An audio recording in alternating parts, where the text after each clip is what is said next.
এই পৃথিবীতে এমন কিছু জায়গা আছে যেখানে রাত নামলেই অন্ধকারটা শুধু অন্ধকার থাকে না, ওই অন্ধকারের ভিতরে লুকিয়ে থাকে কিছু গল্প, কিছু অভিশাপ আর কিছু অপূর্ণ আত্মা। শ্মশান, এই শব্দটা শুনলেই আমাদের গা শিউরে ওঠে, কারণ আমরা জানি এটাই সেই জায়গা যেখানে জীবনের শেষ আর অজানার শুরু।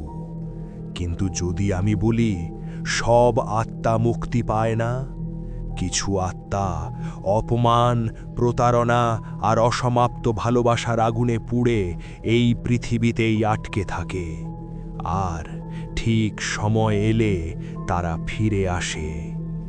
আজকের গল্প এক এমনই আত্মার যে ভালোবাসা থেকে জন্ম নিয়েছিল কিন্তু প্রতিশোধে পরিণত হয়েছিল। আমার নাম অনিরুদ্ধ চক্রবর্তী। বয়স এখন প্রায় ৭৫। এই বয়সে এসে জীবনের প্রায় সব ভয়কেই হারিয়ে ফেলেছি, কিন্তু একটা ভয় আজও আমাকে ঘুমোতে দেয় না। আমি মৃত্যুকে ভয় পাই না, আমি ভয় পাই সেই সব আত্মাকে যাদের মৃত্যু হয়নি অথচ তারা আজও এই পৃথিবীতে আটকে আছে। গত ৪০ বছর ধরে আমি নদিয়া জেলার চূর্ণী নদীর ধারের কালীঘাট মহাশ্মশানে কাজ করছি। আমার বাবা, তার আগেও আমার দাদু, আমাদের ৩ প্রজন্মের জীবন কেটেছে এই শ্মশানের আগুন, ধোঁয়া আর ছাইয়ের মধ্যে। হাজার হাজার মৃতদেহকে আমি নিজের হাতে চিতায় তুলেছি। শিশু থেকে বৃদ্ধ সবাইকে একইভাবে আগুনে বিলীন হতে দেখেছি।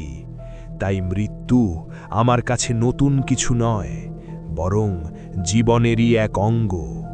কিন্তু একটা গল্প, যেটাকে আমি এতদিন গাল গল্প বলে উড়িয়ে দিয়েছিলাম, একদিন সেই গল্পই আমার নিজের চোখের সামনে বাস্তব হয়ে দাঁড়ায়। লোকমুখে শোনা যায়, প্রতি অমাবস্যার রাতে যখন নতুন চিতা জ্বলে, তখন সেই আগুনের ভেতরে দেখা যায় এক নববধূর ছায়া। তার পরনে লাল বেনারসি, মাথায় মুকুট, পায়ে নূপুর। সে নাচে, কিন্তু সেই নাচে কোনো আনন্দ নেই, আছে শুধু যন্ত্রণা আর প্রতিশোধের আগুন। সবাই তাকে ডাকে কাল রাত্রির বধূ। সেই রাতটা ছিল কার্তিক মাসের অমাবস্যা। চারপাশে হালকা কুয়াশা আর ঠান্ডা বাতাস। আমি আর আমার সহকারী রতন চিতার সামনে বসেছিলাম। হঠাৎ রতন আমার হাত শক্ত করে চেপে ধরল, কাঁপা গলায় বলল, দাদাবাবু, ওটা দেখুন। আমি চিতার দিকে তাকালাম। প্রথমে কিছুই বুঝতে পারলাম না, কিন্তু কিছুক্ষণ পর আগুনের শিখার মধ্যে একটা আবছা ছায়া। ধীরে ধীরে সেটা স্পষ্ট হলো, একটা মেয়ের অবয়ব যে আগুনের ভেতর দাঁড়িয়ে নাচছে। তার মুখে এক ভয়ঙ্কর হাসি যা কোনো মানুষের হতে পারে না। আমার শরীর ঠান্ডা হয়ে গেল। আমি সঙ্গে সঙ্গে রতনকে বললাম, চোখ বন্ধ কর এক্ষুনি। আমরা দুজনেই চুপচাপ বসে থাকলাম। চারপাশে শুধু কাঠ ফাটার শব্দ আর তার সঙ্গে মিশে থাকা নূপুরের ক্ষীণ ঝংকার, আর যেন দূর থেকে ভেসে আসা চাপা কান্নার শব্দ। পরের দিন সকালে আমি গ্রামের সবচেয়ে বয়স্ক মানুষ গোপাল কাকার কাছে গিয়ে সবটা বললাম। তিনি দীর্ঘশ্বাস ফেলে জানালেন, প্রায় ৫০ বছর আগে এক জমিদার বাড়ির মেয়ে, নাম ছিল মেঘলা। সে ভালোবাসত এক মৃৎশিল্পীকে, নাম অর্জুন। কিন্তু সমাজ তাদের সেই ভালোবাসা মেনে নেয়নি। বিয়ের আগের রাতে নিজের সম্মান বাঁচানোর জন্য মেঘলার বাবা তাকে শ্মশানে এনে জীবন্ত আগুনে পুড়িয়ে মারে। অর্জুন যখন খবর পায়, সে ছুটে আসে, আর নিজের চোখের সামনে প্রিয় মানুষটাকে জ্বলতে দেখে সেই শোক সহ্য করতে না পেরে সেও নিজেও একই আগুনে ঝাঁপ দেয়। সেই থেকেই প্রতি অমাবস্যায় মেঘলার আত্মা ফিরে আসে, কিন্তু সে আর আগের মতো প্রেমিকা নয়, সে এখন প্রতিশোধের প্রতীক। তবে গল্প এখানেই শেষ নয়। শ্মশানের এক ভাঙা মন্দিরে আমি একদিন এক রহস্যময় যুবককে দেখলাম। সে মাটি দিয়ে একটা মেয়ের মূর্তি গড়ছিল। তার চোখে ছিল অদ্ভুত যন্ত্রণা।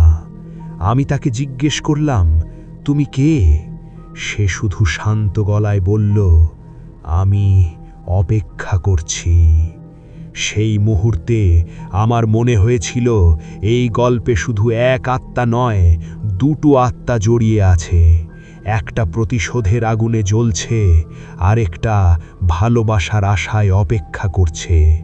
কিন্তু শেষ পর্যন্ত কোনটা জিতবে, ভালোবাসা না প্রতিশোধ? সেই উত্তরটা আমি পেয়েছিলাম, কিন্তু তার জন্য আমাকে দিতে হয়েছিল আমার জীবনের সবচেয়ে বড় মূল্য। এখনও ভিডিওটা দেখছো আর লাইক সাবস্ক্রাইব কিছুই করনি? কি করছো বলো তো? ফটাফট লাইকটা দিয়ে দাও আর সাবস্ক্রাইব বাটনটা এখনই চাপ দাও। তোমার একটা ক্লিক আমাদের জন্য অনেক বড় সাপোর্ট। চলো দেরি না করে এখনই করে ফেলো। আমার জীবনের সবচেয়ে বড় মূল্যটা কী ছিল সেটা বোঝার জন্য আপনাদের সেই রাতটার কথা জানতে হবে। চারদিক তখন নিঃশব্দ, শুধু শ্মশানের বাতাসে ভাসছে পোড়া কাঠ আর মাংসের গন্ধ। আমি ঠিক করেছিলাম আজ এই অভিশাপের শেষ করব। গোপাল কাকার কাছ থেকে আমি জেনেছিলাম এই অভিশাপ ভাঙার একটাই উপায় আছে। অর্জুনের অসমাপ্ত ভালোবাসাকে মেঘলার সামনে পৌঁছে দিতে হবে, আর তার জন্যে অর্জুনের আত্মাকে ডেকে আনতে হবে। সেই রাতেই আমি গেলাম সেই ভাঙা মন্দিরে। মন্দিরের ভেতরে আবার সেই শব্দ, খুট খুট খুট। আমি ঢুকে দেখলাম সেই যুবক আবার মূর্তি গড়ছে। আজ মূর্তিটা প্রায় সম্পূর্ণ। একটা মেয়ের মুখ, যন্ত্রণায় ভরা, কিন্তু তবুও অপূর্ব। আমি ধীরে ধীরে বললাম, অর্জুন, তুমি কি প্রস্তুত? সে হাত থামালো, ধীরে ধীরে আমার দিকে তাকালো। তার চোখে আজ প্রথমবার একটা জ্বলন্ত আগুন দেখলাম। সে ধীরে বলল, 50 বছর আমি অপেক্ষা করেছি, আজ আমি ওকে ফিরিয়ে নেব। অমাবস্যার গভীর রাত, শ্মশানের নতুন চিতা জ্বলছে। আমি একা নই, আমার পাশে দাঁড়িয়ে আছে অর্জুন। কিন্তু সে আর দৃশ্যমান নয়, আমি শুধু তার উপস্থিতি অনুভব করতে পারছি। আমার হাতে সেই মাটির মূর্তি। আমি চোখ বন্ধ করে বললাম, অর্জুন, আমার শরীরকে মাধ্যম হিসাবে ব্যবহার করো। হঠাৎ একটা বরফ শীতল স্রোত আমার শরীর দিয়ে বয়ে গেল। আমার হাত কাঁপা বন্ধ হয়ে গেল, চোখের দৃষ্টি বদলে গেল। আমি নেই, আমি এখন অর্জুন। ঠিক তখনই চিতার আগুন হঠাৎ তীব্র হয়ে উঠল, আর তার ভেতরে আবার দেখা দিল মেঘলা।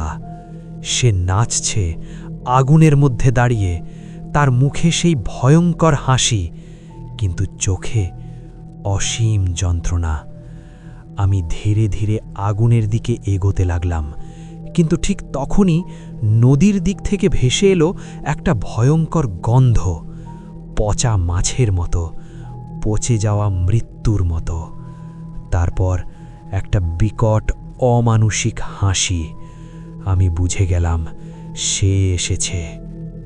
নদীর জল ফেটে ধীরে ধীরে উঠে এলো একটা ভয়ঙ্কর অবয়ব, অর্ধেক মানুষ অর্ধেক মাছ।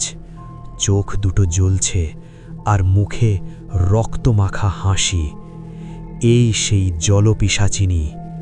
সে আমার সামনে এসে দাঁড়ালো, তার কণ্ঠে কর্কশ শব্দ, ওকে মুক্তি দিবি না, ও আমার। আমি থামিনি। আমার ভেতরে তখন অর্জুনের আত্মা। 50 বছরের ভালোবাসার যন্ত্রণা আমাকে এগিয়ে নিয়ে যাচ্ছিল। হঠাৎ পিশাচিনী ঝাঁপিয়ে পড়ল আমার দিকে। আমার শরীর ছিটকে পড়ে গেল, মাটিতে আছড়ে পড়েও আমি মূর্তিটা শক্ত করে ধরে রাখলাম। সে আমার গলা চেপে ধরল। আমার শ্বাস বন্ধ হয়ে আসছিল, সব কিছু অন্ধকার হয়ে যাচ্ছিল। কিন্তু তখনই চিতার আগুন থেকে একটা চিৎকার ভেসে এলো, অর্জুন! মেঘলা, তার চোখের যন্ত্রণা হঠাৎ বদলে গেল। সেই ভয়ঙ্কর হাসি মিলিয়ে গেল। তার জায়গায় ফিরে এলো একটা হারিয়ে যাওয়া ভালোবাসা। এই সুযোগটাই আমি শেষ শক্তিটুকু দিয়ে উঠে দাঁড়ালাম আর সেই মাটির মূর্তিটা ছুঁড়ে দিলাম চিতার আগুনে। আগুন হঠাৎ অস্বাভাবিকভাবে জ্বলে উঠল। পুরো শ্মশান কেঁপে উঠল। পিশাচিনী বিকট চিৎকার করে উঠল। তার শরীর আগুনে পুড়তে শুরু করল। সে নদীর দিকে পালাতে চাইল, কিন্তু পারল না। ধীরে ধীরে সে ছাই হয়ে গেল। চিতার আগুনের মধ্যে আমি দেখলাম মেঘলা আর অর্জুন একসাথে দাঁড়িয়ে আছে। তাদের চোখে আর কোনো যন্ত্রণা নেই, শুধু শান্তি। মেঘলা ধীরে ধীরে হাসল, একটা শান্ত মুক্তির হাসি। তারপর দুজনেই আলোর মধ্যে মিলিয়ে গেল। সব শেষ হয়ে গিয়েছিল। শ্মশান আবার নিঃশব্দ।